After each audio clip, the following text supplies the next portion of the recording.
Baik, Assalamualaikum warahmatullahi wabarakatuh. Perkenalkan nama saya Muhammad Kepala Ave dengan NIM 111230115. Di sini saya akan mempresentasikan mengenai geologi dan lingkungan pendapat daerah Kalibatu dan sekitarnya, Kecamatan Kalidawir, Kabupaten Tulungagung, Provinsi Jawa Timur.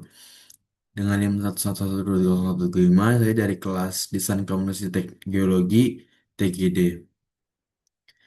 Nah, berikut merupakan outline yang akan saya bahas. Nah, selanjutnya kita masuk ke lokasi penelitian. Penelitian pemetaan geologi berada di daerah Kalibatu dan sekitarnya, Kecamatan Kalidawir, Kabupaten Tulungagung, Provinsi Jawa Timur. Lokasi penelitian berjarak kurang lebih 230 km ke arah timur dari kampus UPN Veteran Yogyakarta dan dapat ditempuh berjalan kurang lebih 5 jam dengan luas area cover 5 kali 5 km persegi. Nah, kemudian untuk regional surveying, menurut pembagian zona fisiografi Pulau Jawa dari Van Bemmelen 1949, daerah penelitian masuk ke dalam zona pegunungan selatan. Pada wilayah Tulungagung, zona ini berkembang sebagai perbukitan hingga pegunungan yang didominasi oleh morfologi bergelombang, kuat sampai terjal, serta banyak tersusun oleh batuan karbonat dan batuan sedimen. Dan pola struktur yang berkembang umum dipengaruhi oleh pola Jawa dan pola Maratus, yang banyak tercermin pada arah jurus perlapisan, lipatan, serta sesar-sesar regional di kawasan pegunungan selatan. Nah, berikut merupakan regional view-nya. Nah, berikut merupakan peta pralapangan yang mana saya menyiapkan peta geomorfologi yang terdiri dari tiga bentuk lahan, yaitu fluvial, denudasional, dan fluvial berupa tubuh sungai. Satuan bentuk asal fluvial dan dimensional, kemudian satuan bentuk lahannya terdapat F1 yaitu dataran aluvial, kemudian D1 perbukitan terdenudasi, dan F2 tubuh sungai. Dengan morfografi F1 dataran, reliefnya datar hampir datar, kemudian kelaringannya rendah, dan morfostrukturnya sedimen dan material lepas, morfodinamisnya sedimentasi, kemudian morfoasosiasinya berasosiasi dengan perbukitan terdenudasi dan tubuh sungai. Kemudian untuk D1 yaitu perbukitan terdenudasi, morfografinya bukit, reliefnya tersayat lemah atau sampai sedang, kelaringannya miring sampai curam, bentuk lembahnya U atau V, tempat mengalirnya di bedrock atau stream. Morfostrukturnya kontrol struktur. Morfo dengan batuan berbutir halus, halus kasar. Kemudian morfodinamisnya erosi dan belapukan. Morfoasosiasinya berasosiasi dengan dataran aluvial dan tubuh sungai. Kemudian kita masuk ke F2 yaitu tubuh sungai. Morfografinya sungai dengan relief tersayat lemah, kelaringannya miring sampai agak curam. Kemudian untuk lembahnya U dan tempat mengalirnya bedrock stream. Kemudian morfostrukturnya material lepas, morfodinamisnya pengendapan dan sedimentasi. Kemudian morfoasosiasinya berasosiasi dengan dataran aluvial dan berpukutan terdenudasi. Kemudian kita masuk ke pola pengaliran. Di sini saya terdapat tiga jenis pola pengaliran. Yang pertama subparalel satu, yang mana subparalel ini menunjukkan pengaruh struktur geologi berarah dominan barat laut sampai tenggara dengan kontrol yang tidak sepenuhnya kuat, berkembang pada daerah perlapisan batuan atau kekar yang masih memberi pengaruh terhadap arah aliran.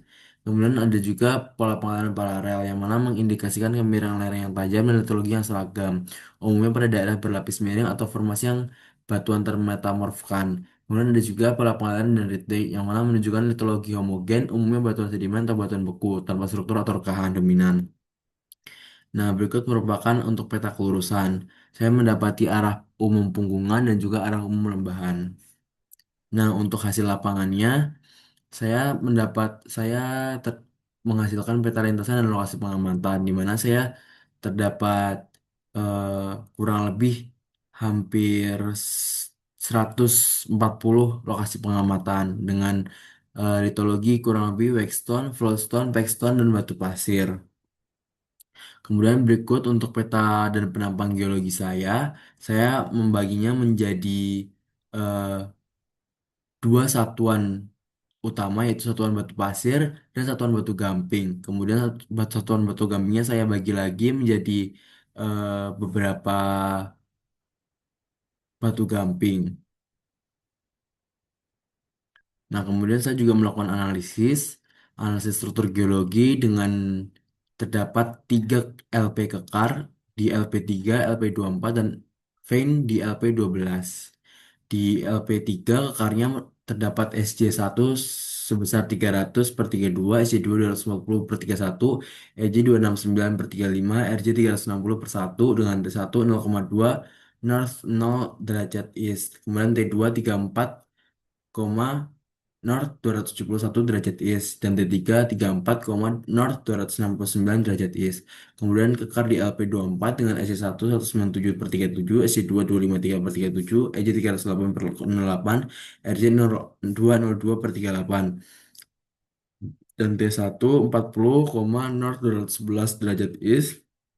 T2 41, North 226 derajat East dan T3 11, North 301 derajat East dan Vane dengan mendapatkan strike dan dip North 132 derajat East per 73.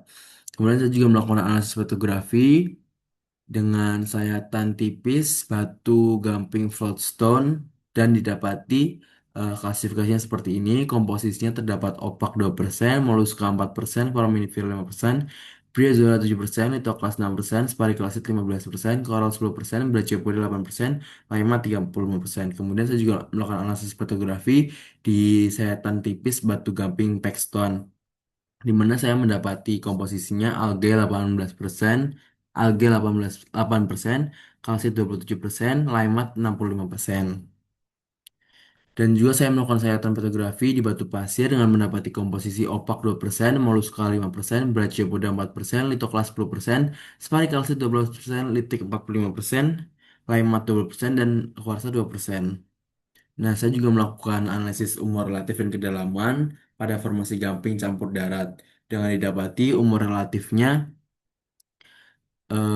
Miocene awal sampai Miocene tengah dengan mendapatkan spesies foraminifera plankton seperti Globoquadrina, Dehiscens, Globorotalia siacensis, Globorotalia continuosa, Globogyrinida subquadrus, Globorotalia archaeomenardi. Dan untuk analisis kedalamannya, saya menggunakan foraminifera bentonik dengan didapati Pulenia subcarinata, Anomalina colligrera, Noniola turgida, Nonion depressulum, yang mana itu merupakan di daerah lingkungan neritik tepi sampai neritik luar. Nah, ini untuk formasi batu nampolnya. Kemudian untuk saya juga melakukan peta lokasi profil di LP9 dengan didapati kontak antara batu pasir gampingan dan batu gamping. Nah, dari hasil-hasil tadi bisa kita simpulkan bahwa lingkungan pendapan satuan batu gamping formasi campur darat ini merupakan far reef slope yang mana core skeletal paxton atau waxstone dengan dipping clinobelts-nya sekitar 5 sampai 10 derajat dan 10 derajat sampai 30 derajat menurut Pomar L pada tahun 2001. Nah, ini untuk lingkungan pendapat satuan batu pasir formasi Nampol yang mana merupakan eh, terdapat di Intertidal Sand Flat menurut Dalrymple DKK 1992. Nah, ini untuk sejarah geologinya.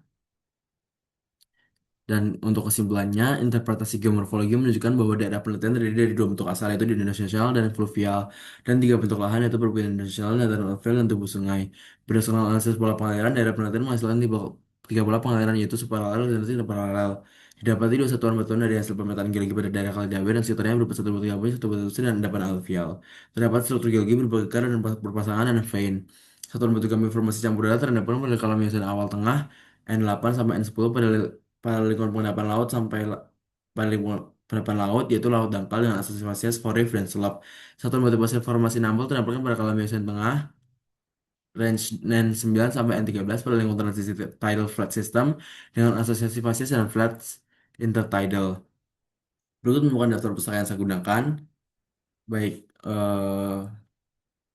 segitu saja presentasi dari saya. Terima kasih atas perhatiannya. Wassalamualaikum warahmatullahi wabarakatuh.